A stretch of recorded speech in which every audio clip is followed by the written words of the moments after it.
lot. It's not. Okay. I'd like to call a regular meeting of council to order, Monday, March 1st, 2021. Approval of the agenda, please. Councillor Lehman. The Monday, March 1st, 2021 regular council meeting agenda be adopted as presented. Seconder, Councillor Norbury. All in favor? Opposed? Carried. Thank you. Adoption of the minutes. February 16th, 2021 regular meeting of council minutes. Recommendation, please. Councillor Majinski. The Tuesday, February 16th, 2021 regular meeting of council minutes be adopted as presented. Seconder, Councillor Norbury. All in favor? Opposed? Carried. Thank you. Any business arising from the minutes, council? Staff? Thank you. Moving on to delegations and petitions. Our first one up is BC Assessment, Scott Sitter, to present 2021 assessment roll to council. I didn't hear him call on yet. Okay. So we'll just hold off a minute.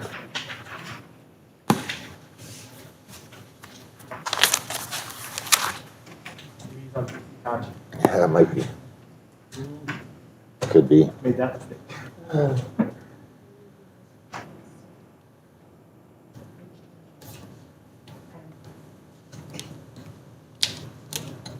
I think while we're waiting for Scott, we can move on to the consent agenda. Recommendation, please.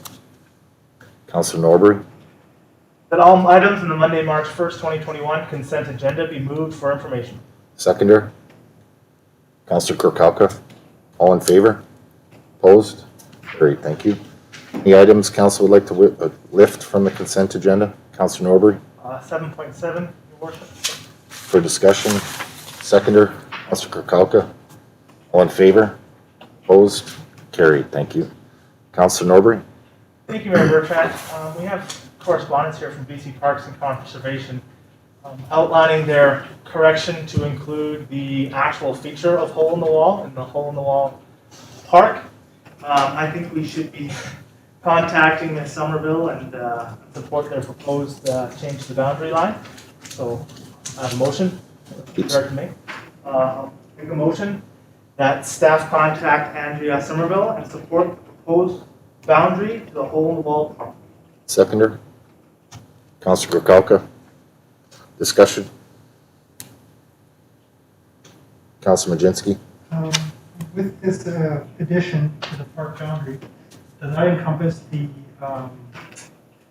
current mining that's going on in that area? In the boundary? There is a quarry.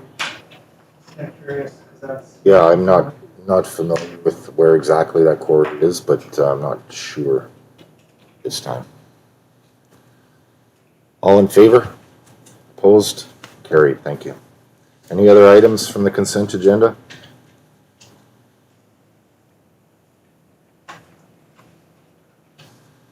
Okay. Moving on to new business.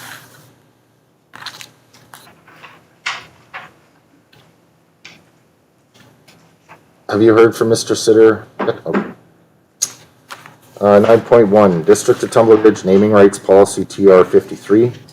Report dated March 1st, 2021 from the Director of Corporate Services regarding the adoption of the District of Tumbler Ridge Naming Rights Policy TR 53. Recommendation, please. Or, sorry, Councillor Kirkowka. Thank you, Worship. I'm actually just going to excuse myself for the discussion in regards to that. Okay. See conflict or whatever. Okay, sounds good. Thank you.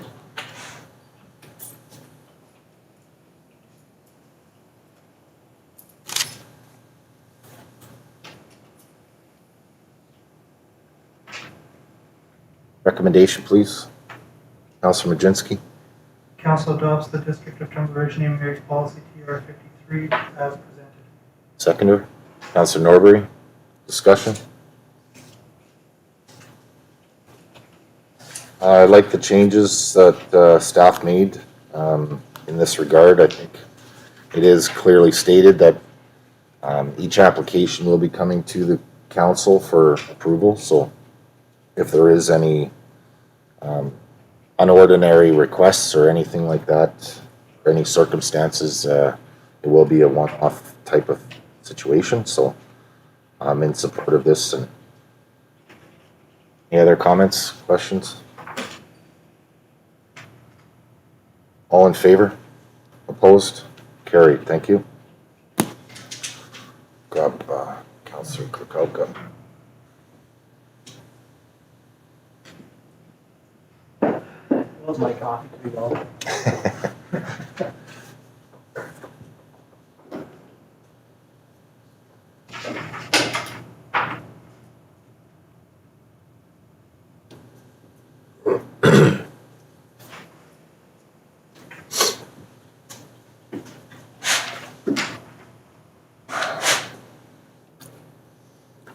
So I guess we'll start 9.2 until our delegations call in. 2021 Council Special Projects Report forwarded from February 22nd, 2021. Budget meeting from the Chief Administrative Officer regarding special projects or projects of interest submitted by Council for the 2021 budget deliberations. So just looking at the list here, we have spoken about upgrading lights on Monkman and Mackenzie to LED. And we left off with talking about the summer fun area for the curling rink. Does anybody have any other comments in regards to that?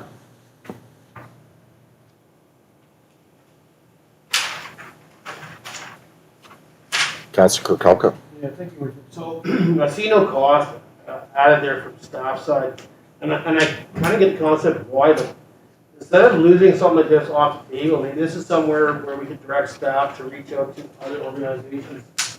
You know, youth center comes to mind. I understand that, you know, they already have a youth center running, or the board's already running a youth center, but maybe this is something they would be interested in taking on with, coming back to council with some ideas and the costs. So it's not the district staff, you know, having to do that. Somebody comes before council, you know, looking for year 1, year 2, year 3.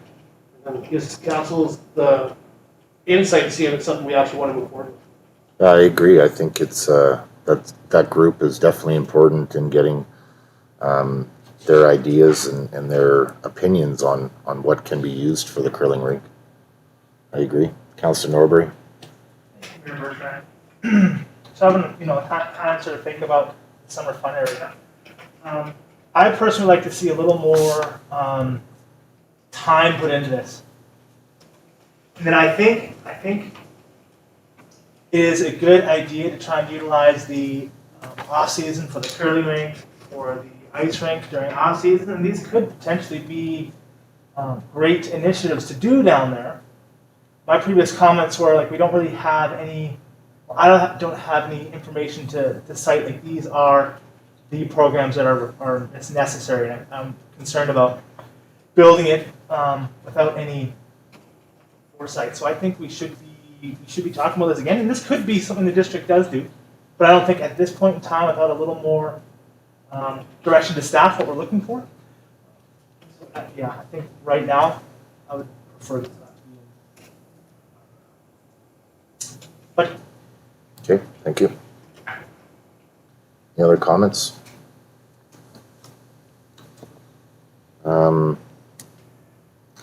Like to make a motion that we ask staff to reach out to the youth center and engage with them on possible ideas for converting the curling rink to a summer fun area. Seconder, Councillor Howe. Discussion? All in favor, sorry, Councillor Kirkowka. Yeah, I want to just comment, and maybe you mean that. I don't think we should be reaching out to the youth center. I think we should be reaching out to the youth center board. Yes, sorry, yes. Is that what you meant, though? That's Yes, yeah, absolutely. We need an amendment there, Ms. Thompson? No, okay, thank you. Any other comments, questions? Councillor Howe? Don't we have somebody on staff in the community center that their job is to do programs, like directing the programs and stuff? I believe so. Wouldn't that be the person that would kind of pull this together? Like, here's the community center. Their job is to programs in to make this happen. Not to say that the youth center wouldn't be a good fit to maybe run the program, but I would definitely like to have that person's input into what's going on. And maybe that's staff's plan anyways, but we do have somebody on staff, that's their job, is to look for ways to utilize our building and create activities in the community center. So Absolutely. I think if that person knew the council's thinking this idea through and we're thinking we'll put some money towards a budget, it doesn't have to be a lot of money, maybe they already have some creative ideas if they knew they were going to be allowed to spend $20,000 or $25,000 this year to get us up to 100, whatever. That person's on staff already, right? So that we have to be making sure that it's not the youth center we're asking what you guys put in there, but also our programmer to kind of oversee that to say, well, I don't think that will work, but this will work, but we should do this or that. Right? Yeah, absolutely. No, engagement with everybody involved will help. Councillor Norbury? And with that, I think maybe we should be asking for a report, like, of a potential summer fund program to utilize these areas, right? Okay. Yeah. So an amendment to ask for a report? Yes, please. I'll make that motion. Seconder? Councillor Howe? Discussion on the amendment? Councillor So Kirkowka? why wouldn't we just turn down the first motion? Get the youth center involved. I listened to Councillor Howe, and I've listened to Councillor Norbury. Maybe we should just be asking for a report from staff, who in turn would probably reach out to the youth center board or that kind of division anyways, instead of involving the youth center right off the bat until we get some information back, what Councillor Howe has said. We're trying to do an amendment, but to me, we're better off turning a vote down, make the right motion and go forward. We're just, to me, filling it with a bit of mud, motion. Yeah, I We have think, staff reaching out to the youth center, and now we're trying to ask them to get in contact, or have staff come back and report at the same time. Just yeah, but it's, reaching out to the youth center is named in the motion. I think that's an important part of the engagement process. But then just adding on, asking for a report at the end, I don't think that motion is invalid. I don't know. Yeah. Okay, Councilor Majinski?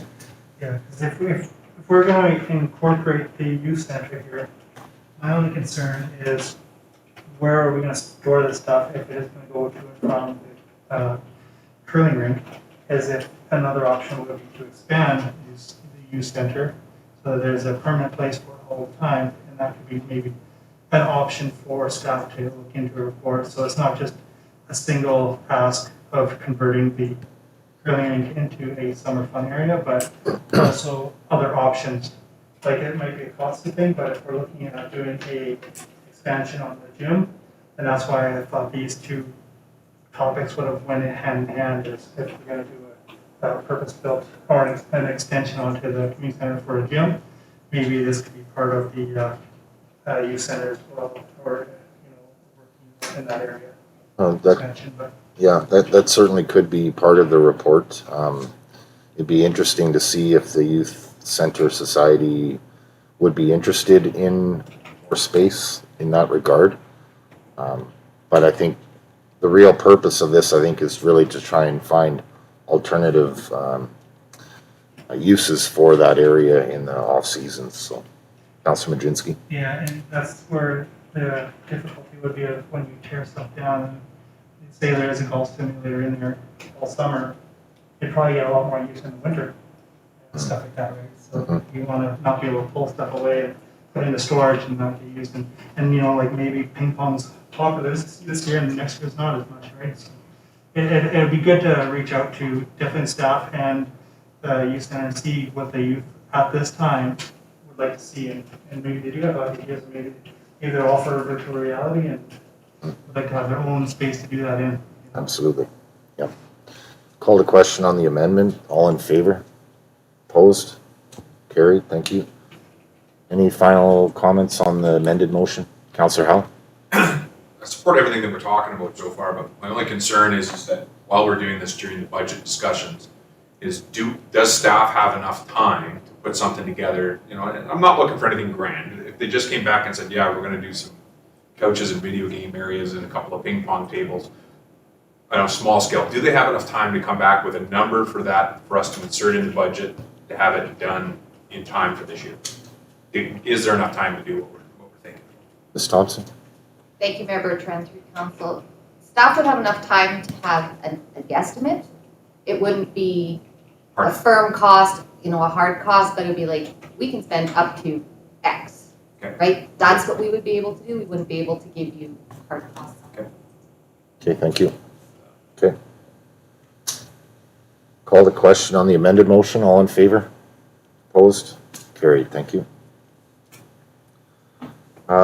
Any other comments in regards to the curling rink? Moving on to portable seating and skaters lounge.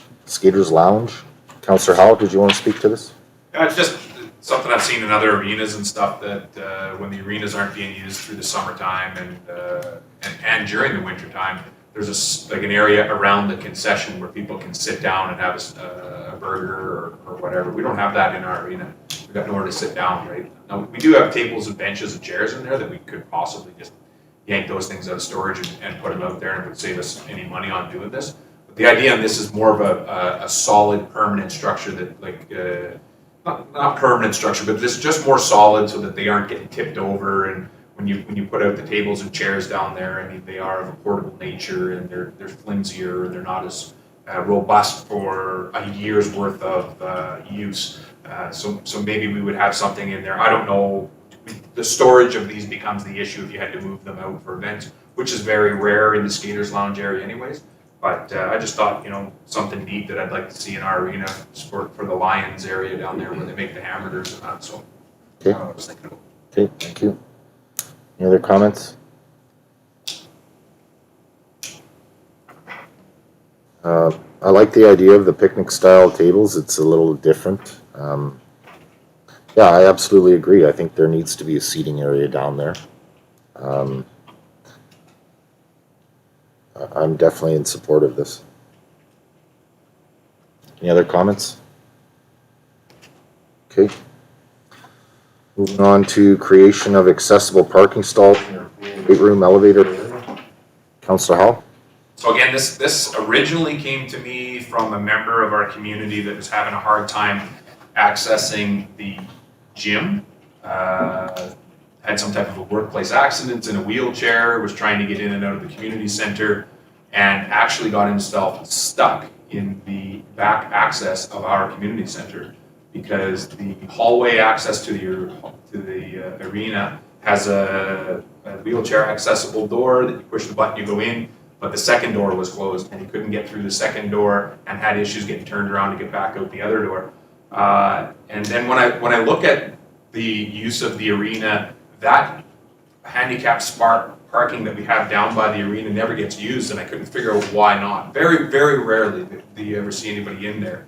It's because people are going up to the other end and they're parking in a handicap area that's kind of away from. We have an area listed as like a fire access area or whatever, but there are vehicles that go to the pool that park in that area. And to me, that would be easier for our staff to clean one area out first thing in the morning of snow that leads you to the pool, the weight room, and the elevator if somebody has to get upstairs. Or vice versa, somebody's coming in through the top entrance, they can come in through the double sliding doors and go down through the elevator. So to me, the area that we have for handicap parking isn't utilized, and we could do something better by moving it closer to the elevator, and maybe with staff's direction, they can come up with some way that's even better over there.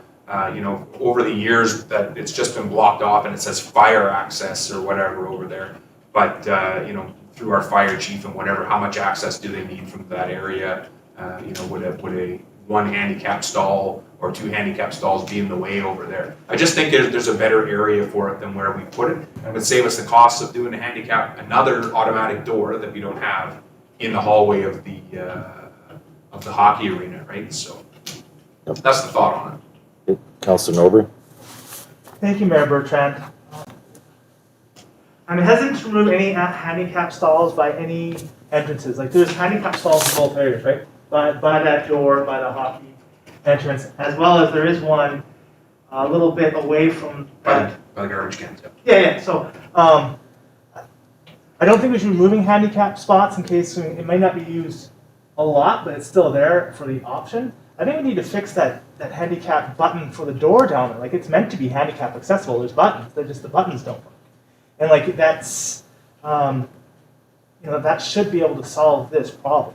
I would hope, right? You can just get into those doors. Like maybe we do contact the fire chief and see if we can get a handicap spot closer to the door. I don't think we need to remove potential accessibility in one area. Okay, thank you. Councillor Howell? Yeah, and it's not so much as the use of a button, because the button and the door and the mechanism is there for the first set of doors. The second set of doors, which is 10 feet away, when you get inside, there's nothing on that doors. I don't even know if you can do it with the way the roof line is in there. Maybe that's why they extended the doors to the outside there, but there's no, on the second set of doors for the hallway, there's no mechanism on it. There's nothing there, right? And the idea of removing handicap access is based on the fact that you go down there and it's hardly ever utilized. If we had the same amount of parking but closer to the building, then it makes more sense to have it closer to the and that stall that you're talking about that's over by the garbage can. That's not easily accessible from a wheelchair. You've got to go up over the curb to get there, and you've got to go through all the slush and the muck and the mud that's there. If they were able to pull right up by the racquetball courts or into that area in there, that only accessible for people in handicap parking. To me, it's a better option. We have a ton of handicap parking around the community center. When I grew up here as a kid, there was none. And now every entrance there's at least 1 or 2 spots for people to park, which is fantastic. But it's not that we're removing 2 spots; it's removing to a different, more a better area that's closer to what they need to go to anyway. So that's the thought process on it. Thank you. Councillor Norbury? Mayor Bertrand. I put my hand up when Councillor Howe was talking about the accessibility button. Like Second door, but there is an accessibility button for the door 1. for the door at the entrance to the weight room and pool. There is a button there. Yes. So, right. Those ones, yeah. I just wasn't sure if you were Talking about the arena hallway. Yeah, that makes sense. We can add in. I think we should add into there, but I think we do need accessibility at every single end. We need a handicap stall. I mean, Councillor Howe makes a comment at Thrill Use. I know of at least one person who uses it to take their family of 3 kids to skating every other day because. It is absolutely necessary, but it is necessary that we ensure that our accessibility doors are operating for them to use that accessibility parking stall. So I'm in support of this as well, including a review of our doors and operation of doors. But I agree with Councillor Howell. I do think there is an option of creating another parking stall closer to the building. We are going to have to check with fire chief to see what kind of accessibility is needed because there is hookups there for the fire engines and stuff too. So, Councillor Howell? Yeah, and also for that matter, that you could also create another parking stall that's right by the youth center. So it is by those doors as well, if we wanted to spend the money to create that parking stall and fix the additional set of doors. But you couldn't get 2 or 3 vehicles in there. Like there's 2 stalls down behind the arena, but this would create 1 here. And if we can only get 1 more closer to the elevator and stuff, then we still have the same amount of stalls, but closer to the building for people to get in and out of this. Absolutely. Any other comments? Okay, moving on to fixed street light in arena parking lot. Councillor Howell? Yeah, again, this was something that's kind of been on my radar for a couple of years and I've asked to get it fixed. I thought it would be not required in our budget because, it's damage that we're supposed to repair. And I've heard, and I put it in here because if we have to put some money towards it, let's do it because I heard the costs were going to be astronomical to fix this light pole. As I was told by someone on staff that we may have to dig that area out, rerun the power in, and it sounded like quite an ordeal. So I thought if it needs to be done, I wanted our CAO to know about it. And if there's astronomical costs to do it, let council deliberate on that. And it's $25,000, which is what I thought the estimate was. Maybe we won't put a light in there, but that it needs to be talked about to get fixed. So it shouldn't take this long to fix a light that our staff has damaged. Absolutely. So I did look into this, and the reasoning that it hasn't been replaced at the moment is the parking lot was due to be repaved. So the plan or the thinking was is to fix the street light when the parking lot is repaved, so you only have to pave it once. That's as far as I understand. Not sure when the parking lot is planned, Ms. Thompson. Thank you, Member Trent. I'm not aware of when it is in the plan yet. That is not something I've delved into yet. And I believe also with that one light, we do have to change the standard. The other 3 standards should be changed as well. So we may be bringing it back with 4 light standards to change instead of just 1. Okay, thank you. Any other comments? Councillor Howe? Well, I would hope that we're not doing that. I would hope we're not replacing 4 just for the aesthetics of it. We've got to buy it for 2 or 3 years without the aesthetics of having the light in the parking lot. So the fact that the poles don't match or whatever, honestly, at this point doesn't bother me. Just get a light up in that area. And if we're worried about the aesthetics of it, then we'll worry about that when we actually replace the pavement in that parking lot. So that parking lot was due to be paved on our first round of paving in 17. And after the assessment, it came back at like medium damage or something like that. But it was the roadway that was the majority of the damage. So the parking lot was actually not that bad, but the roadway was in really bad shape. So I think we delayed doing the asphalt in that area because the cost to do it was like $600,000 to repave the parking lot. So we had thrown the idea around of just doing the roadway area and leaving the parking lot for a few more years. So I don't know why that is on, or how that did not filter down through staff that we were not doing that asphalt, but that was part of the plan that we were not doing it for quite a while. So regardless of that, I'd like to see it done in this budget. So. Thank you. Any other comments, questions?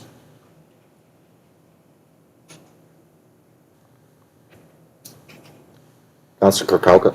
So if we're, as a council, looking at this to be done, can it be done? I mean, I just heard from staff that they were talking about doing all 4. Is there a reason they're doing all 4, or possibly doing all 4? Is it that just whatever's there is not available to us anymore? We just get more clarification before we start to get through all this and all of a sudden add it into the budget with unclear direction to staff. Ms. Thompson? Thank you, Mayor Bertrand. So I did have a discussion with staff on it, and they said, well, if we're going to change out the one, the other ones are almost at end of life too. I don't know the exact dates on them for end of life for them, but so it was like, if we're going to do that one, maybe we should do all 4. So at this time, staff hasn't looked and delved any deeper into it, you know, pending direction from council. Thank you. Follow-up, Councillor? Councillor Kirkowka? And the light, like I get that staff will say that, but seriously, like, you go to other places and, I'm sorry, the streetlights are there for 100 years. How do we classify end of life for a parking lot? I mean, it's been 40 years, I believe, yeah, 40 years this year. I mean, the lights in the parking lot, at the downtown parking lots, they're the same lights, just different heads in the top. So when we say end of life, is it the poles decaying, the cement's decaying, or what is it? When we classify it as end of life? Okay. Ms. Thompson? Thank you, Mayor Bertrand. That I'm not aware of what our asset management policy has for end of life. I just had that discussion, more of an informal discussion with staff at this point, instead of spending more. Teleconferencing. To join the conference, Councillor? enter your So this access is added to code the followed budget. by the number We sign. talk about one light that was damaged by Public Works. Is that gonna be a concern for staff to follow that direction? At the tone, please state Thank your you, Mayor name Bertrand. followed by the number sign. Now, if council has just that one Thank light. you. we will Announcing add it to our participant. operation. Thank you. Other comments, questions? Are we still the only one on? I believe Jennifer Moore is on there. Jennifer? Okay. Yeah, I'm here. Hi, Jennifer. Hi. I believe that Georgia Green had called in as well. Georgia, are you there? Yeah, it just came on. Okay, perfect. We'll just be a couple more minutes here.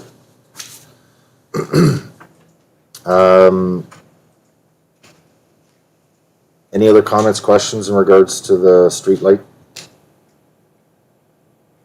Okay, we'll leave off there. And go back to delegations.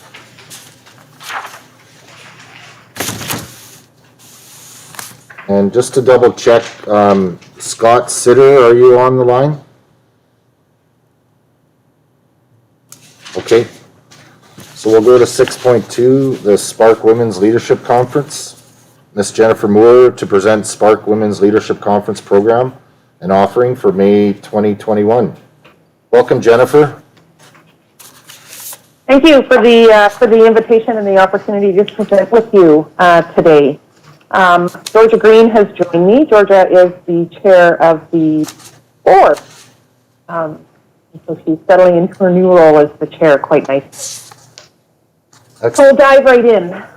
If you want to skip the next slide. I don't know, do you guys have the presentation up there, or do you just want me to? Yeah, we have the paper copy in front of us, so please go ahead. Okay, sounds good. So Spark Women's Leadership is our whole focus, our mandate is on creating professional development opportunities for the women of the country and beyond. We don't discriminate. We don't set a border up that says, sorry, you're not from here. We know that through building their capacity, we are not only supporting them as members of our community, but it benefits our businesses and our nonprofit organizations and our communities as a whole. The skills that they learn at the event ripple out into all of the things they do, and they help build communities that people want to be in, which is exactly what your goal is as council. So Spark started our first event was in May 2014. It started as a conversation. I was invited to a potluck on a Thursday evening, arrived to find 26 women in the living room and knew immediately that something was up. We were talking about the need to create opportunities for women in this country. It happened at a time when the job board had become the job wall at the local employment center, and every business, certainly in Fort St. John, had help wanted signs in the window. And when we talked to employers, what they said is, I can hire new frontline staff and bring in the entry-level folks. What I need is to be able to promote those folks up the chain because we know that it's difficult to recruit to our corner of the world. So if I can instill those skills and some of that higher level, not necessarily so much technical, but leadership capacity development in my staff, they already live here. They're already ingrained in the community. So that means I'm investing in an employee that I'm actually going to be able to keep longer. It's helped businesses thrive, and we've seen over 1,500 attendees come through our program since 2014. And unfortunately, we had to cancel last year, so we were super excited to be planning for 2021 again. So I will turn it over to Georgia for a couple of slides. So the first thing that I'll kind of touch on is the women behind Spark. So if you've got the slides in front of you, there's a couple pictures there. So one of the things that is clear with our board is that we have a wide variety of professionals on the board. We have everything from people in the early stages of their careers, such as myself, as well as people who are considering retirement in the near future. We have entrepreneurs, educators, business owners. We really try to make sure that we have a wide range of people on the board so that we are reaching a lot of different demographics within the Peace region. With respect to the Spark content, we do strive to have a wide variety of topics from technical skills as well as leadership skills. We do like to focus on hard and soft skills in terms of business and leadership. Some of the stuff that we've had in the past and aspire to continue to bring in include things like project management, social media management, emotional intelligence, building skills in sales, learning how to deal with and move away from imposter syndrome in the workplace, just everyday leadership skills, everyday management skills, different levels of marketing, those kind of things. The next slide will have a bunch of really lovely pictures of some of the Spark events that we've had in the past. One of the things that we really like to highlight is that Spark is not only empowering and uplifting, but it's fun. And from our own experience, we find that people, they tend to learn and they tend to bring away skills from Spark when they're having fun because they're making those connections. They're building friendships that are going to last. They're making professional and personal connections. And then I'll pass it back over to Jennifer to discuss some of the impact of Spark. I can tell you, anyone who's known me for a while knows that I have affectionately referred to my kitchen table as my Spark workstation for a number of years. And the reason that I have willingly given up my kitchen table is because I know the impact that this event makes on the attendees who are in the room. It's an environment of women supporting women, and I had a conversation on Friday with someone who said, well, I think it's discriminatory that you only allow women in the room. So I'll just clear that up, that we don't discriminate. We have had men register and we welcome them. What man would not want to spend 2 days being one of the few men in the room with 300 women? And the skills the skills of the content that Georgia just talked about in one of the previous slides really is applicable to anyone who's looking to advance their career, develop their business, really build the capacity of the nonprofit and the volunteer endeavors that they're included in. It builds confidence, and I'll touch on that in a couple of slides, the conflict piece. We've seen mentoring relationships develop out of this. We've seen businesses launched. We've seen people advance their careers, move up the ladder quickly, or they've made a 180 because they realize that the job that they're doing right now is not fueling their purpose, and they are miserable going to work every day.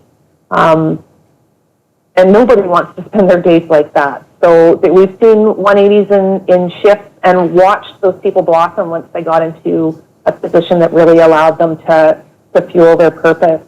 And we've seen the real impact and benefit to nonprofit and volunteer groups with some of this increased capacity, that the tools and the skills that they've been able to gain there, both from a staff perspective attending the event, as well as their board members and their volunteers attending the event. I included a couple of the testimonials that we've received over the years. I'll just draw your attention to the last one. And this was unsolicited. It was an email that came on the eve of an event, and I think it might have been 2019. Just someone saying, I wanted to take the time to truly thank you for your continued commitment to delivering an amazing program to our community. I believe the impact you're having on the future of so many people in this community is significant and long-lasting. From a proud Fort St. John, our local business, we salute you. It actually brought tears to my eyes when I read that. It was right after the event, so that may have been the exhaustion. But it's comments like that that really make it worthwhile for all the time that we put in, because we know that it is making a difference. So one of our favorite success stories, certainly my favorite success story, is Jeanette Johnson, who owns Amelia's Kitchen. She is the pierogi lady here in the Peace Country. Jeanette came to Spark as an angel attendee. She was on leave from her job and was not in a place where she was happy and feeling fulfilled. She was struggling to come to the event, but anyone who knows Jeanette knows that Jeanette does not waste resources. She gives more than she receives, and she wasn't about to waste the gift of an angel registration. So she came to the event, she got connected with some folks. She was talking about, her dream to use some of her grandmother's pierogi recipes and sell some pierogies. And she really did think that it was just going to be her pinching some pierogies at her kitchen table.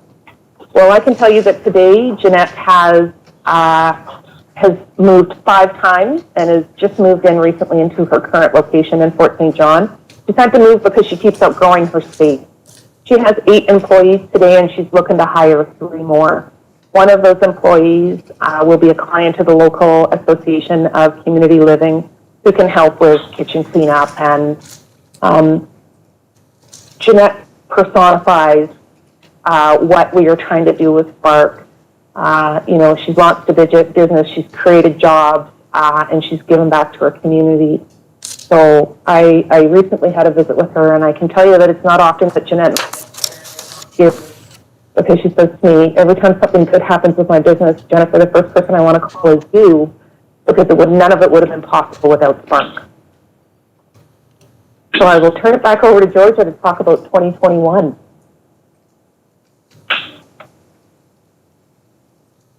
Oh, Georgia? Oh, sorry, I lost you guys for a second there.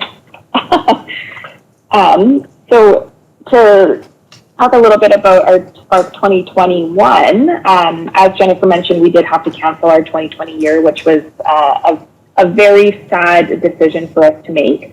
But this year, we've made the decision to roll forward. We're planning for our event. And as I'm sure most of you have heard through social media or can see on the slides, we have decided to do a one-day fully virtual event. We have the lovely benefit of our from 2020 to our 2021. So this year, we are bringing back Tricia Miltimore as our MC. We have Stephanie Staples joining us. She has been trying to join us for many, many years, and the stars finally aligned for her to come on. We also have Paul Krishmer, and Pamela Barnum is back for another year as well. Some of the topics that we will be covering through our 2021 event this year is the serious business of positive emotions, bringing your A game in challenging times, decode, display, detect 3D body language for success. That one, I'm the most personally excited about that one, just to see what Pamela has to say as our resident ex-cop. And then what is your adaptability score? So the topics that we decided to roll over to 2021 are ones that we felt are the most engaging and the most important for the current times that we're living in. We wanted to make sure that anything that our speakers bring to our table is going to be useful and relevant to our attendees this year, especially given how odd the last year has been and the major shift we've had to make to move to an online world in both our professional and personal lives. This year, the registration for the event is going to be $149 plus any applicable GST. The Spark Experience box is a separate $50 fee, and it does include all of our great Spark goodies, as well as a complimentary registration to one of the workshops that we'll be offering this year outside of the May 12th event. So some of those workshops are going to include Leadership Amplified, Stepping Beyond the Limitations of Management, which will be delivered by Paul Krishmer, as well as another wonderful workshop by Pamela Barnum, Deception Detection Techniques, bit of a tongue twister. As well, Tricia Miltimore has also agreed to bring us another workshop as Don't Balance, Bounce, so those will be a complimentary add-on to the Spark Experience box. There are limited quantities of those, but we're very excited about them. Another point we wanted to make with Spark 2021, of course, is that our angel applications are still very much a thing this year. They are open for applications. The date in the presentation does say March 5th, but we have decided just recently to extend that to March 12th, just to allow for more applications to come in so that we can get more people to our event. And of course, we let the cat out of the bag today, and registration for the event will be opening up March 8th. So we are very, very excited for that to be launched and start seeing some numbers roll in and have the event move forward so we can deliver an incredible event this year. Just to circle back on Georgia's conversation about the Angel program, these are registration spots that are graciously sponsored by some of our sponsors that create the opportunity for women in the region who would otherwise not be able to attend. They pay the registration fee. We do not want finances to be the reason that someone does not have access to professional development. So this is one of the aspects of Spark that we are most proud of, is this Angel program. Excellent. So we are not asking for anything today other than to ask you to promote this to your community, to your business owners, to your residents as an option for professional development that they can do from the safety of their own home comfort. They can be in their pajamas in the bottom half of their body if they would like, whatever works for them. And, we really do see this as a regional asset to the entire Peace region. I know that there have been some staff from the district who have attended in the past, and we've had a couple, I'd have to go back and pull the numbers, but we've had attendees from Tumbler Ridge in the past. Because we're virtual, we've cut out, there are no travel costs, right? And it's just one day. So we would be happy to entertain any questions. Thank you very much, Jennifer and Georgia. I appreciate the opportunity that you have brought to us today. This is a very important conference for the region. I completely agree. It is a regional asset, and I did have the pleasure to see this presentation at the regional district and invited you to share with our residents here in Tumbler Ridge as well. So thank you very much. Council, any questions or comments? Councillor Lehman? Thank you, Mayor. I just have one. What's imposter syndrome? So imposter syndrome is that feeling that you're like, oh my goodness, someone is going to figure out that I don't have a clue what I'm doing here. And we all feel it from time to time in our lives. It's not unique to women. But we've all had that, oh my goodness, someone is going to find out that I've got no business being here. So I better put my nose down and work harder. Trying to change that tape in our brain that we do belong here and that we can learn things and we can grow is one of the things that Dr. Valerie Young shared with us when she came and talked about the imposter syndrome. Absolutely. Councillor Lehman? So does that make me guilty? Well, we don't have it. The judge, there's no judge. There's no judge. So I think you're probably okay. You're all right. Aha! Councillor Majinski? Thank you, Mayor Bertrand. Thank you very much for the presentation. I just had two questions. One was on the registration fees, and you actually did answer it because I was kind of curious if people weren't financially able to pay the $170 of taxes for a one-day event. But I was also wondering if you've actually reached out to the Community Futures and to see if there's a partnership available for that, because they do a lot of online courses and stuff like that. And also the chambers in each of the respective cities and towns in the area. So it is funny you should ask this because I just had a catch up with the South Peace Chambers on Friday, and so they're pushing out the Angel program. All you know, Naomi, Jerry Lynn, and Kathleen are all strong supporters of our program and are going to continue to push our stuff out. The Community Futures has been one of our key sponsors at the beginning, and this year is no different. They are providing funding to support our program. It's not necessarily angel funding, but it is supporting the program. Excellent. Follow-up, Councillor? One other organization, the Love Program. Have you heard of that? And is there any way you can get some exposure on that as well? The Love Northern BC program. Yeah. Well, I haven't worked with them directly, but those tend to be run through the chambers. But I'm going to put it on the list to reach out to the folks. Good idea. There's a few of them. Any other comments, Good Councillor? suggestion. Thank you. Thank you very much, because this, I think this is the first time I've heard of this, so I think the more exposure you get in every angle you can is very beneficial, so this is new to me, so yeah, thank you very much. Any other comments, Council? Okay, thank you very much again, Jennifer and Georgia. I appreciate your time this evening. Thank you. Thank you for the opportunity. Have a lovely evening. You as well. Thank you. Thank you for having us. Participant exiting. Georgia Green. And Scott, are you on the line? Yeah, probably. Okay. While we wait for BC assessment, back to 9.2.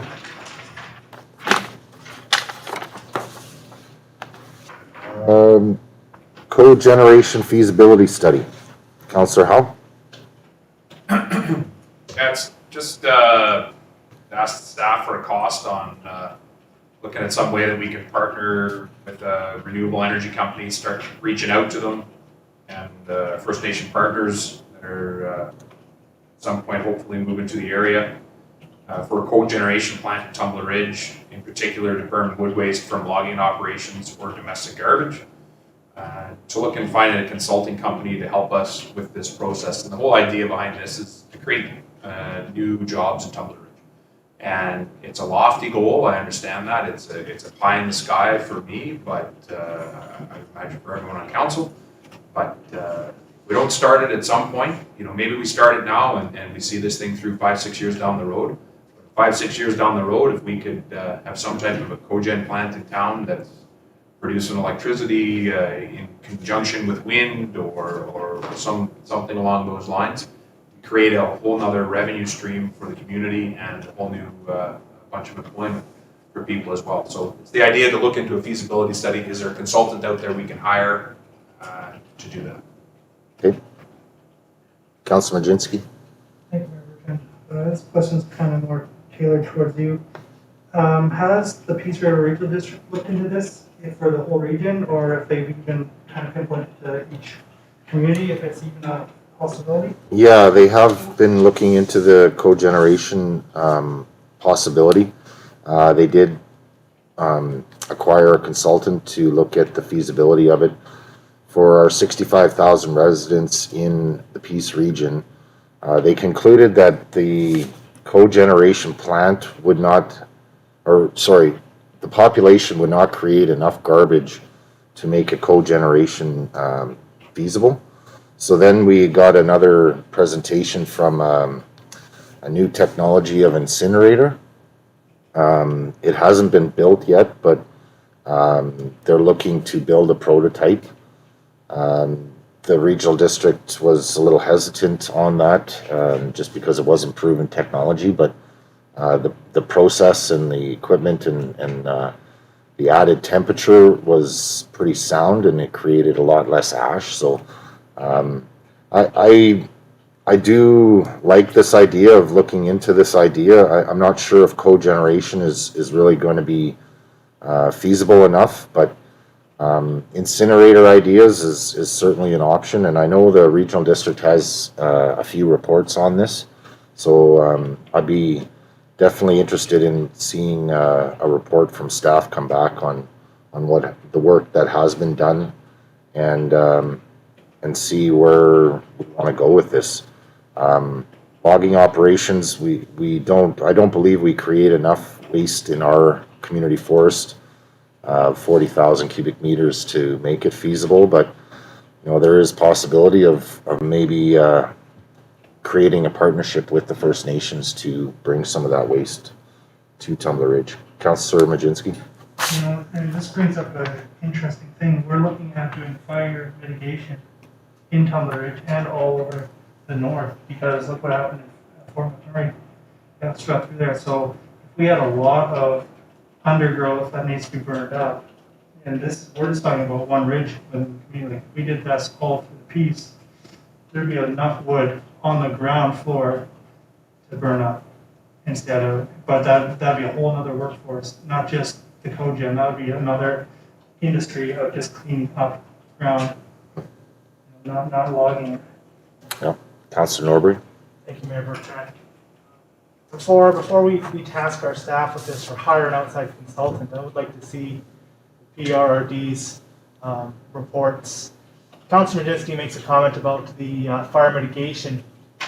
Fire mitigation's been going on for quite a few years, and they're usually one-offs, like they don't need to be done every single year, and that would be my thoughts is how much fuel do we actually need yearly? Because the fire prescription that we're talking about on the ridge, it's a one-time deal. And the rest has already been done by the community forest. So, and maybe there's more around, but what are they going to be closer to, right? Yeah. And like my thought about this, we're reaching out, how much time are we taking away from our strategic priorities we already have economic development? What are we gonna shuffle away? Are we going to shuffle away the visitor impact analysis, the rural land development? So this would likely need to be a consulting company. If somebody's already done the work, I don't see why we should be getting our own research done. Well, yeah, there is research that has been done, but it's also depending on the scale that you want to build as well. So the regional district was looking for servicing 65,000 residents as far as a cogen plant goes. So, we certainly wouldn't be on that type of a scale, but It'd be interesting to see the different levels of scales that we could possibly bring in. Councillor Lehman? Thank you, Mayor. It's maybe a little bit off topic, but it's still kind of related. Because they're now able to turn plastic waste and turn it back into its original form, which is oil. All it needs is high pressure and hot water. And I mean, we do have a rail system here, so instead of maybe generating power, we take a plant and turn plastics back into its original form and make oil and gas, and then get rid of the plastic in the meantime. That's definitely an option. Councillor Howell? Yeah, and I think, correct me if I'm wrong. Announcing participant. Scott Sitter, BC Assessment. Hi, Scott. Hello? We'll just be a couple minutes here. Okay, Go ahead, Councillor Howell. myself on mute. So correct me if I'm wrong, but the study from the Peace River Regional District was to deal with domestic waste, right? That was, we Correct. have enough domestic waste to, do 65,000 people produce enough domestic waste to make it feasible to have a plant? It wasn't so much to provide power to 65,000 people, correct? That's correct. That's Okay. correct. So my thought is like on this is like, what do we have? We don't have enough garbage to do that. I know that. But what do we have in our community? Well, we've got coal and we've got our community forests. We've got wood waste, and you see them, not just our community forests, there's a ton of wood waste out there. And that's kind of what I was gearing towards, right? Is there any way that in some type of a collaboration with First Nations, the government, to say, instead of burning all this stuff up in the woods up here, we'd like to create employment out of it, even if it's a break-even point where we just create jobs and there's not a lot of money made out of it, rather than just burning it up in the trees. And if that incorporates some waste management, if we're able to get rid of some domestic waste, great. But to me, it's more focused along the wood waste that's wasted out there, and if it could provide enough electricity for a small portion of our community, that could go back to the grid or whatever. And the idea here is yes, there are studies out there, and I would expect staff to grab those studies and look at that stuff and see if there's any bit of a possibility, and is it worth our time to look for a consultant to try to put something like this together. I mean, if we're way out on the numbers, if we need, you know, the amount that you need to run a sawmill or something like that, which we don't have, then it's dead in the water. We're not spending any money at it. But it's just something that I'd like to, you know, it's focused on what we need in Tumbler Ridge. It's jobs, and it's a possibility. It's growth, and I mean, I know it's a big wish and it's a big pie in the sky. But if we could get it, you know, if we can start it here, then we would be away to the races. Now I know they're burning wood waste everywhere, but we have a bit of a uniqueness to us, is that we are not a large corporation that's trying to show massive profits. We're not an LP, we're not a CAN4, CFI, or sorry, CAN4. We're not in those situations. We have a community forest that we're trying to do something for the community. Is there enough between them and the waste that those guys develop to do something here? I just think that there's the possibility there. It's worth the study to look into it and see if there's any scale at which we can do it. We do something that employs 2 or 3 people, or just enough power to, you know, offset the costs of the district of Tumbler Ridge by 50%. What does that look like for us? So that's the ideal. Absolutely. Yeah, I'd be definitely interested to see the different types of scales that are available. Any other comments? Unless more participants join, this conference will end in 5 minutes. Enter *1 to cancel and continue the conference. *1.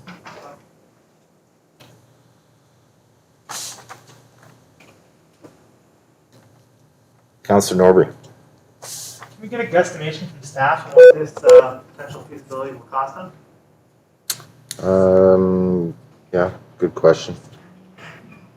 Ms. Thompson? Thank you, Mayor Bertrand. At this time, staff has no guesstimate of what it would cost. We haven't looked into it. We don't know what feasibility studies of this type and what kind of expertise somebody would need to have. So at this time, we don't even have a guesstimate. Councillor Norbury? At this point in time, like unless we're willing to put an amount to it, these things can run away from us real quickly in terms of cost, right? Like I'd hate to see a $15,000 feasibility study and us signing a blank check right now for that. Yeah, there isn't a cost, at the moment, but, it's really to be determined. Counselor Howell? Is there any way within the budget that we can put a placeholder in for it, similar to what we're doing for high-speed internet? So we've set aside $300,000 at this point for high-speed internet. Could we do something similar to with this study? We set a placeholder aside of, I don't know, $50,000. And then staff comes back to us and says, listen, we found somebody to do a feasibility study. We've looked at the PRRD, and it looks like to do a feasibility study, there is a possibility we can make this happen. It's $70,000. And then we could, at that time, this could be in November that we make that, but just have a placeholder in place so that we don't lose it. They may come back and say, yeah, PRD, there's no way we can do it. We just do not generate the wood. Even if we took all the wood that we log, and then it's off the table, but at least it doesn't fall off the radar for this year. And I don't know what a placeholder could be, but you could put in $40,000, $50,000. It doesn't mean that has to be spent. Staff could come back to us and say, we'll only spend that once we find what this feasibility study looks like, and then come to you for your decision at that time if it's worth pursuing, after we gather the information from the PR. Absolutely. Ms. Thompson, I'm curious on, the items that are on here that don't have an amount. If they are to go forward, what is really the process for those, Ms. Thompson? Thank you, Member Trent. So at this time, when those costs were entered, it was kind of like, what have costs been for a similar study? Kind of we know where it's at. So that's, a lot of the costs are guesstimates saying, maybe 15,000, right? So I don't have any experience with feasibility study for cogen, so I didn't, pick a cost out. If council wants to move forward with these projects, we can look into it a little bit more and then bring a better cost back. It was just kind of, this is a cost that it may be, right? This is an amount, it can be up to a certain amount, but once we get direction from council, then we can make a few phone calls, find out some information, and it wouldn't still be a hard cost, but we would be able to give you a better idea of what it would be at. I don't know, it could be 60,000. I had no clue on cogen, so I just said unknown, didn't want to pick a number. And do you feel that the report, like after making a few phone calls, will come back before the final budget, or would it be necessary to make a placeholder for these? I think a placeholder is a good idea. We do have funds in reserve for future expenditure, right? While we don't want to use all reserves that are there, we do have some additional funds that is in for future expenditure, so it wouldn't have to be in taxation saying that we need to raise funds for this. We would have an amount that we could say, oh yeah, we can put this out of reserve for future expenditure at 50,000 or 40. So placeholder's good, but staff would just be putting it in as reserve for future expenditure because we wouldn't want to put it in as a taxation item where we start raising taxes for a project that we don't know where it's going. Right. Councilor Norbury? Thank you, Member Trent. In the past, we've done unbudgeted funds. I would prefer to have a report coming back outlining the actual costs, because we could be throwing, a dart at a dartboard, 15,000, 75,000. Like, if this is going to cost us $20,000, that's a whole lot different in my mind. Like, that's reasonable compared to 70,000, 100,000. Like, I would prefer to have, at least a cost estimate, and then we can still go through that unbudgeted process. If this is something that could create jobs, if it's scalable, if it's worthwhile for the community, I'd absolutely support it. But I don't think we should be going down the route of spending a bunch of money on a report that we may or may not use, right? So Yep, absolutely. I think just having these on the report here now is the placeholder. Like Ms. Thompson said, there is surplus for future expenditures, so it wouldn't necessarily be unbudgeted funds. It would more so be using up some of the surplus, I would assume. Correct, Ms. Thompson? It would still be unbudgeted funds, and we'd need a resolution from council to move forward. It wouldn't be part of the financial plan, so it may create an amendment going forward. However, if it is something that's a smaller amount, we do also have sometimes just in our operating budget that we would be able to say, we can use it for this. Okay, thank you. Councilor Howell? So if we went that route and we don't put any money into it and we vote on Schedule A to go forward as it is, that would then give direction to staff that this is something that we want them to do in this budget term. That's my understanding, Ms. Thompson. Thank you, Member Trent, Council. So it is, we would have direction to bring back a report to Council. That's what it would be.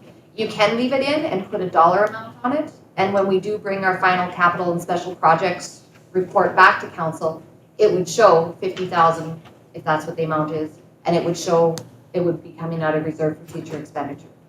I would almost suggest that if we can get an amount before we're done budget deliberations, we would include that with an amount to show that it would come out of reserve. I just feel that that's better when we get to our financial plan. And if we can't get something this year, we can push it off to 2022 in our 5-year plan, and then it gives us that more direction as well. Perfect, thank you. Councillor Howe? So on the advice of our CAO, should we put a motion forward to do $50,000 as a placeholder? Well, I think what she was also saying is when the report comes back, they'll have a better idea of what money might need to be involved there, so then a number would come back to us. Councillor Howe? And again, we have that report back in time for this budget deliberations. If that's the case, I'm fine. Yeah. Ms. Thompson? Thank you, Member Trent. I will do my best, and if I don't have a report back by the time we're bringing the final capital budget to Council, we'll put that placeholder in. If you're all right with that, I can make sure we do. Thank you. Councillor Norbury? Okay, thank you. Okay, we'll leave the last one till after the delegation. We have Mr. Scott Sitter to present the 2021 assessment roll to council from BC Assessment. Welcome, Scott. Thank you. Glad to be here. So this is a little unusual. I have a PowerPoint, but I don't see you guys or the PowerPoint. I hear you. Do you have access? Do you have access to the PowerPoint? Yeah, we do have paper copies in front of us, so please go ahead. Okay, perfect. Okay, well, let's go to the slide of topics. And second slide. I'm just going to go over a quick overview of BC Assessment, not a lot of time there, about 5 quick slides. There's about 10 slides on assessment rules, a few slides, just on the website, how to direct people to that. So if we go to slide 3, about BC Assessment, we were established in 1974 by an all-parties committee.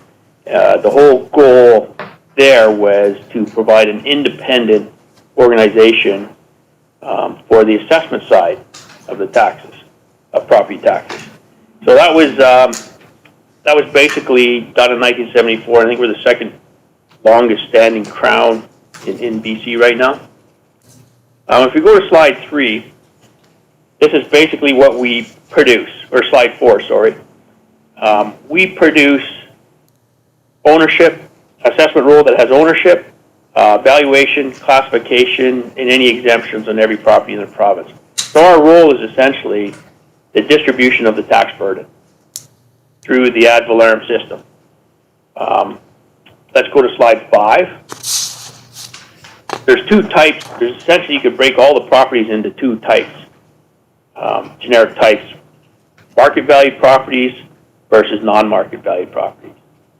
Market value properties are probably over 90% of the properties that we have in the province. They're what we all know. They're dwellings, they're hotels, retail, industrial, commercial, things that trade regularly that we get market information on and so on. Non-market value properties, these properties are typically done on legislated rates to some extent, typically a cost approach. They could be long and skinny things, power lines, pipelines, major industrial properties, sawmills, things of that nature. Interesting thing in here is farm land. Land by itself is done on a regulated rate according to how much that piece of land can produce. So those are the basic types of properties, or basic ways we view properties. Either it's a market value property or non-market value property. And with the market value, of course, we look to what's trading in the marketplace, and we use that information to place assessments, say assess values. Non-market, most of them are essentially a cost approach, and a manual is applied, and then regular depreciation as well as regular update for current costs. So if we go to slide 6, Slide 6 shows the classifications that we put every property into. First one, of course, residential. That's the biggest property class in the province. It probably contains over 80% of properties are either residential or have a component that's residential. There can be split classifications based entirely on use. The interesting thing about classification is it's based on use. You could literally take a school that's sitting there, sold privately, somebody's using it as a residence, it's going to be classed as a residence. It might be valued a different way, but its classification is going to be what it's used for. Utilities, class 2, usually like hydro, long skinny things of that nature. A small number of properties in that class. Supportive housing, very few properties in that class across the province. Basically designated or directed by the province. The value is $1, so it's a tool for the province to use for supportive housing. Major industry, of course, talked about that. Everybody knows that. The sawmills.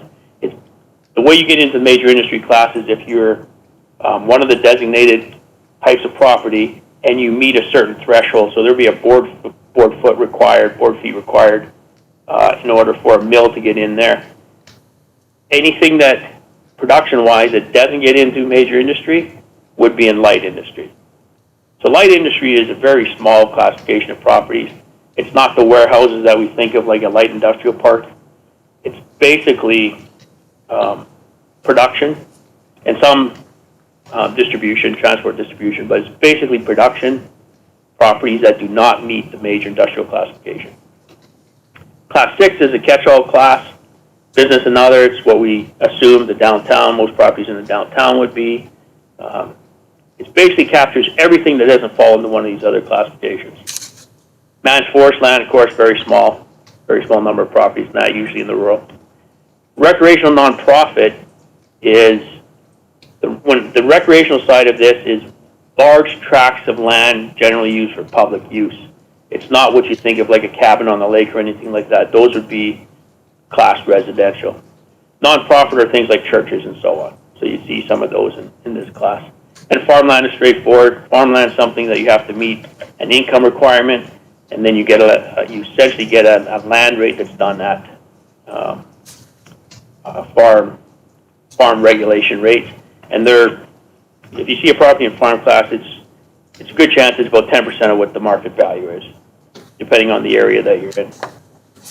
Oh yeah, just quickly, slide 7, go over our cycle, then get into the assessment side. Right now, of course, we just finished our inquiry period, so we sent everybody their assessment notice right at the beginning of January, and then we spend the month of January essentially answering inquiries from any interested party. You make adjustments, we'll make changes if necessary, advise people on how to go through appeal process, whatever comes up during the inquiry period. Once the inquiry period's over, people have an opportunity to go to a review panel, so they can file a complaint by January 31st, and then that goes to the review panel. All the review panels are sitting right now. They actually sit right till the middle of March, and then everything's done by the end of March, but the panels only sit till about the 15th. And they're all done by teleconference this year. We've done a lot of teleconference in the past up in the north, but now the whole province has. This is appointed, the members are appointed by the ministry, and they adjudicate. They listen to each side, and then they make a decision. Anybody who's not happy with that can go to the next appeal level. But once that is done, then we produce a second rule, a revised rule. We provide the municipalities with the completed rule. Once we go through all the corrections to the complaint process, then the revised rule is printed. And that usually doesn't change very much. So after that, of course, the appeal process, if somebody's not happy with that, they can go to the formal appeal process, which are usually written submissions. And those appeals have to be in by the end of April. And then they're heard throughout the year. We're hearing appeals right now from last year. So a couple interesting things on here is just our valuation date. Everything's valued July 1st. And the physical condition date is October 31st. So whatever, let's say a house is being constructed, whatever stage it's at October 31st is how we're assessing it for the next rule. and then we'll pick up the remaining the following year. So that's basically the cycle that we go through. Once the part process is through the review process, then we begin doing our quality enhancement work, reviewing what we learned through the appeal process and so on. Now if we go to slide 8, this is just a provincial overview. The only provincial slide I have. It basically shows the very first column, I guess it is. Properties are up about 1.1% across the province, subdivisions, leases, and so on. The assessment roll provincially went up close to 4% this year. The non-market change is down. So it's still at 22 billion. It's still pretty significant, but compared to the previous year, it's down. And non-market change, we'll talk about that a bit going forward, but it's mostly new construction. But it also deals with anything that went from one property class to another. It's a negative on one, it's a positive in the other. New leases come into place, demolitions. So it's basically anything that is changed on the assessment roll that isn't driven by the market or the regulated rates. So it can have a slightly different impact when you're dealing with actual roll totals versus general roll totals. So if we go to slide 9, I'm going to show you what an actual roll total is, and then the next slide is the general roll total. The next two slides look identical. I'm on slide 9, except for the fact that the numbers have changed, and one's called actual and one's called general. So the actual is what's on the face of the roll. This is the total value that everybody sees on the assessment roll, and on here it shows what last year's value is for that classification, and this year's value, and the amount it changed, and then the percentage changed. So again, this is the face of the roll, and it's called actual value. You can see, so total roll changed about almost 2%, down 2%. So let's go to slide 10, and then you see this is general.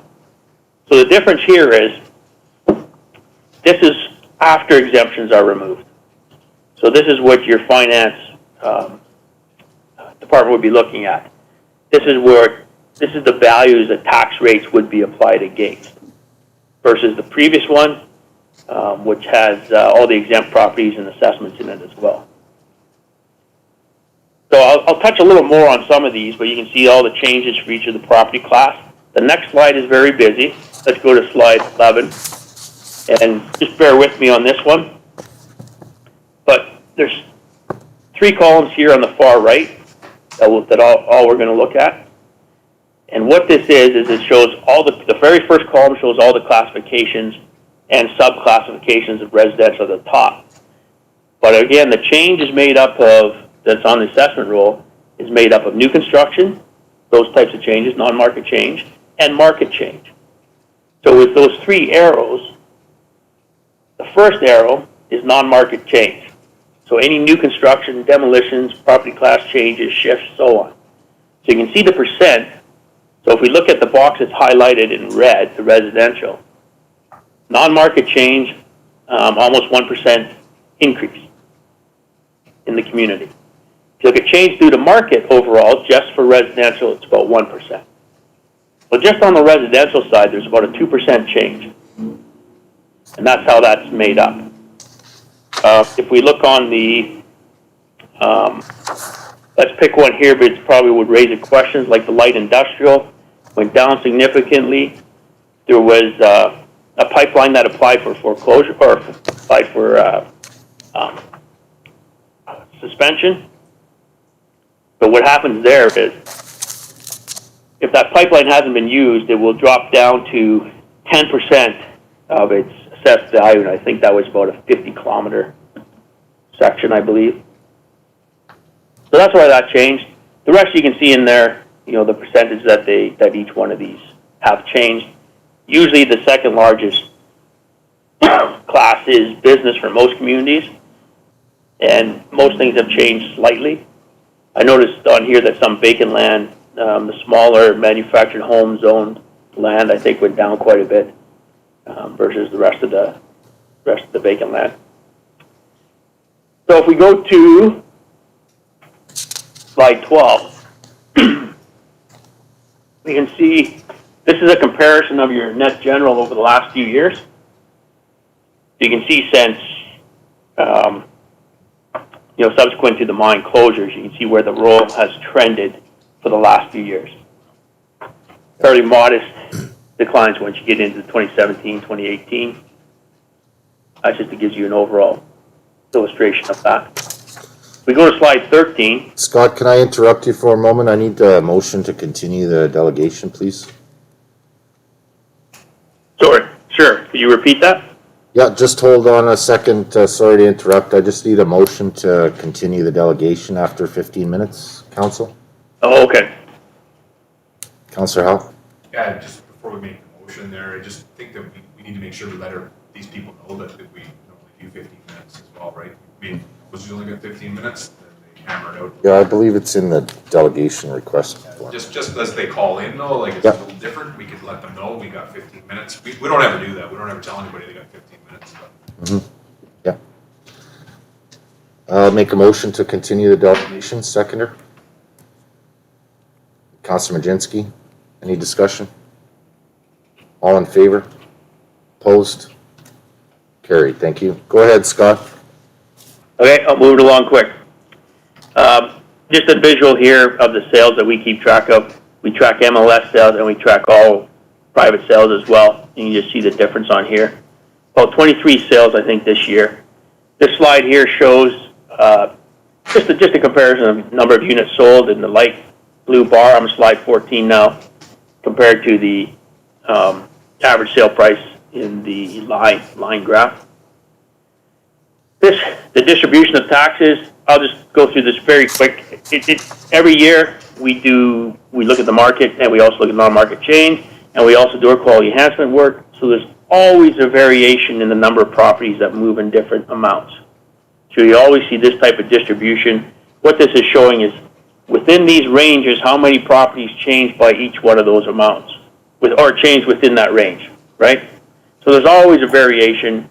We'll say the average is, if the average is 0%, well, it's always going to be on both sides of that. Number of properties on both sides of that. This shows complaints to the review panel. Our target, on slide 16 now, our target is 2%. We try to keep appeals under 2%.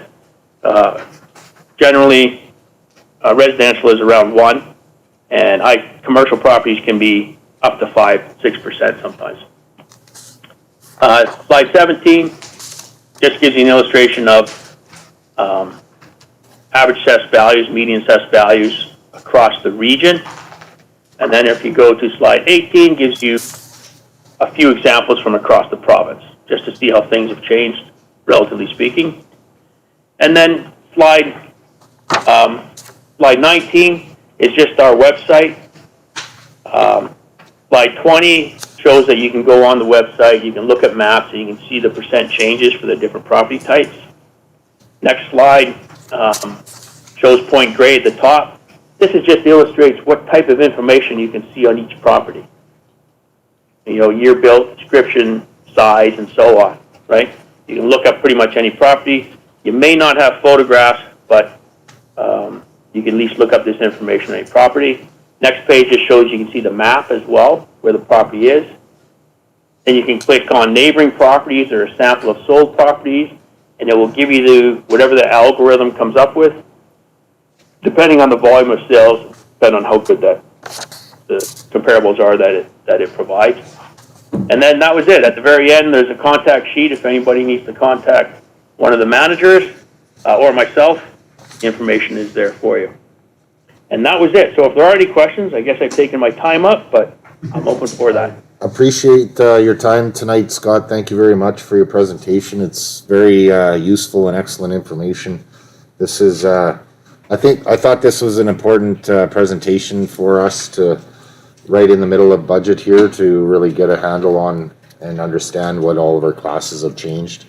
Any questions or comments, Council? Councillor Howell?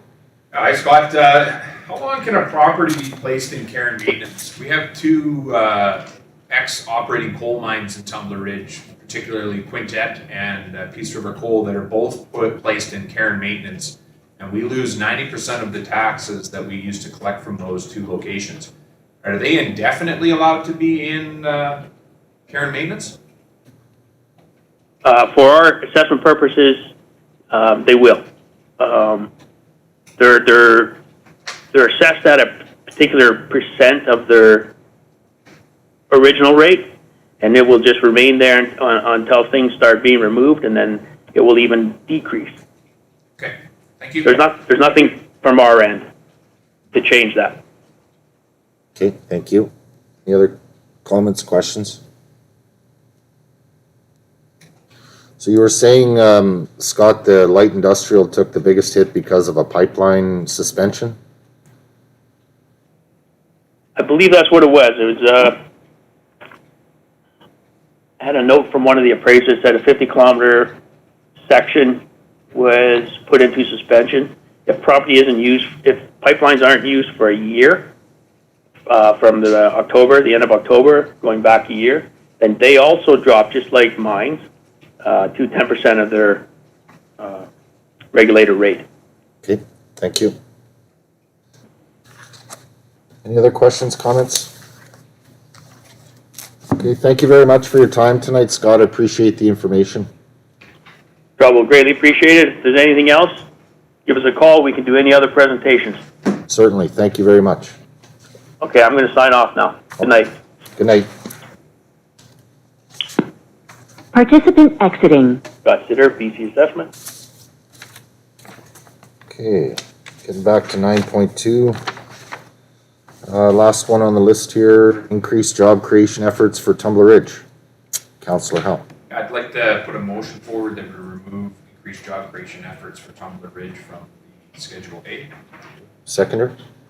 Councillor Norbury. Discussion. Councillor? Sorry. So reason being that this is likely not the right area for this to come in. After speaking to a few other councillors, they would have probably liked to see this on the strategic priority meeting. So unfortunately, I didn't have a chance to make that meeting. But at this point, I'd just like to take it off so we don't have added discussion on it. Okay. Any other comments? This certainly is a focus for myself to look 20 years into the future and really try and find some other job creation effort. So it's certainly not lost in my mind at all. Call to question, all in favor? Opposed? Carried, thank you. Okay, so is there any other deletions we would like to make to Schedule A? Oh, Councillor Norbury? I personally somewhat comfortable having a blank placeholder with the cogeneration feasibility study. I mean, we pulled off the needed dog pound renovation for $50,000, until we got a little more information, right? We're talking about potentially $70,000. We don't know yet. Yeah, I'd feel more comfortable at least getting a number before we have a check mark. Yeah, and that's really what we're expecting to come from after approving Schedule A here. This approval of the schedule is really giving direction to staff to look into the costs. So report will come back with an estimated soft cost. And I'm certainly not willing to spend $70,000 on it, that's for sure.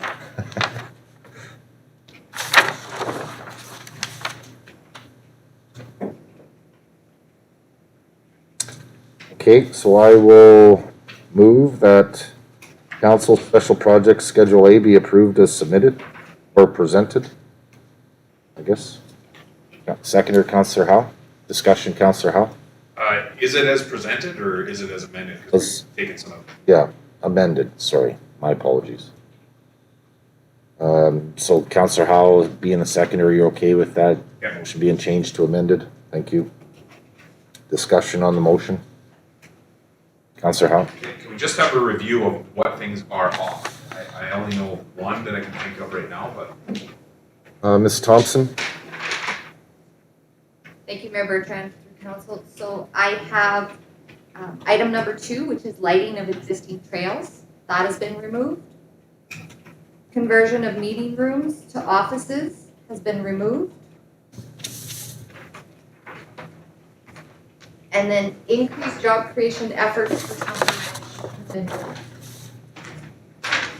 Thank you, Ms. Thompson.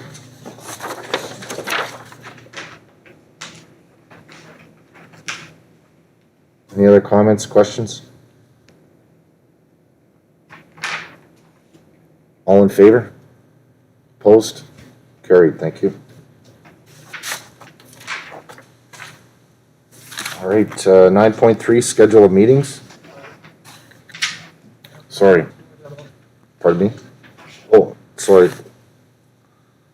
Third recommendation here, Councilor Norbury. That the following special council projects be pre-approved. A, to obtain engineering design of the exterior trail system looping Mackenzie Way to Monkman Way and Mackenzie Way to Monkman RV Park with lighting. And that council directs staff to apply for the Healthy Communities Initiative grant for this project to the maximum amount of $250,000, and town hall renovations. Seconder? I'll second it. Discussion, Councilor Krupkowka. So the grant, the motion for the grant was already read at the last meeting. We've actually taken the lighting out of Schedule A. Where it says to obtain engineering for the thing it has in there, park with lighting, we've actually removed the lighting for this one. Councilor Norbury. Thank you. I'll make the motion to amend the motion to remove with lighting from 3A. Seconder.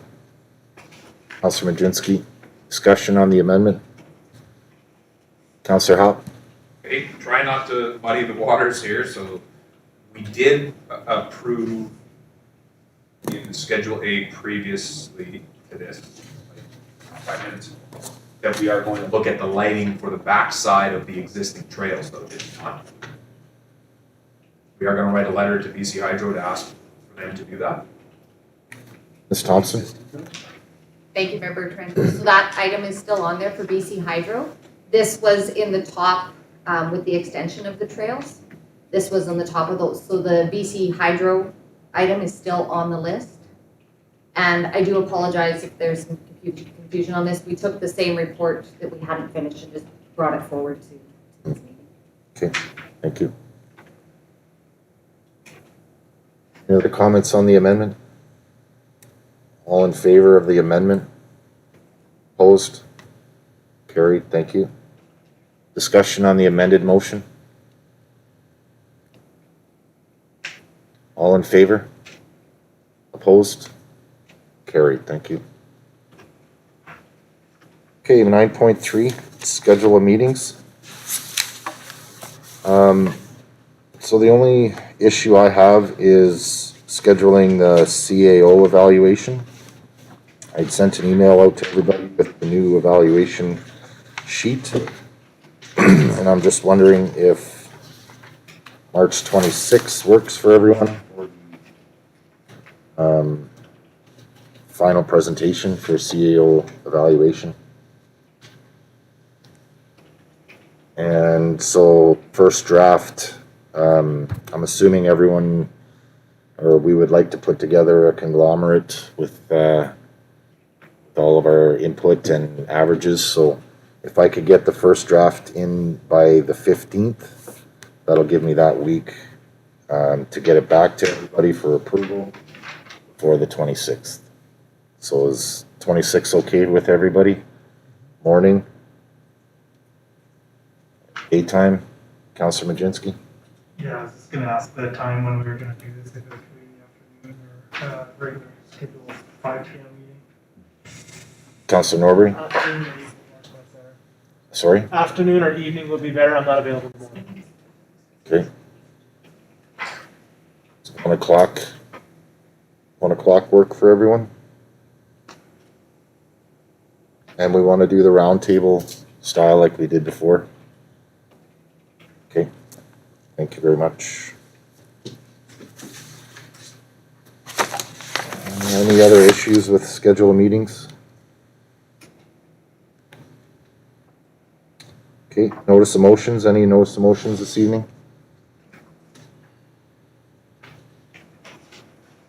Council? Councilors' business. Thank you, Councilor Norbury, for your report. I just have one small item. Just went through the regional district's budgeting process, and I'll be having a report come to council. It was much more explanatory for me this year, so I'll be able to explain it a lot better to everyone through my report. Basically, small breakdown, there's 54 different functions at the regional district.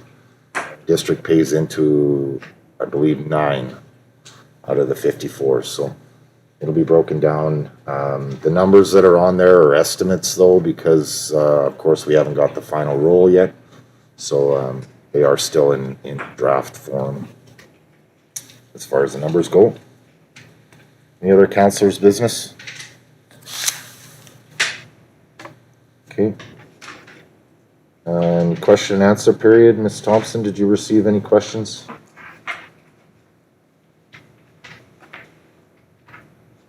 Thank you, Member Trent. I did not have any questions sent by email. Thank you. So a resolution to close, that the meeting be closed to the public in accordance with the Community Charter, Section 91C, J, and K as follows.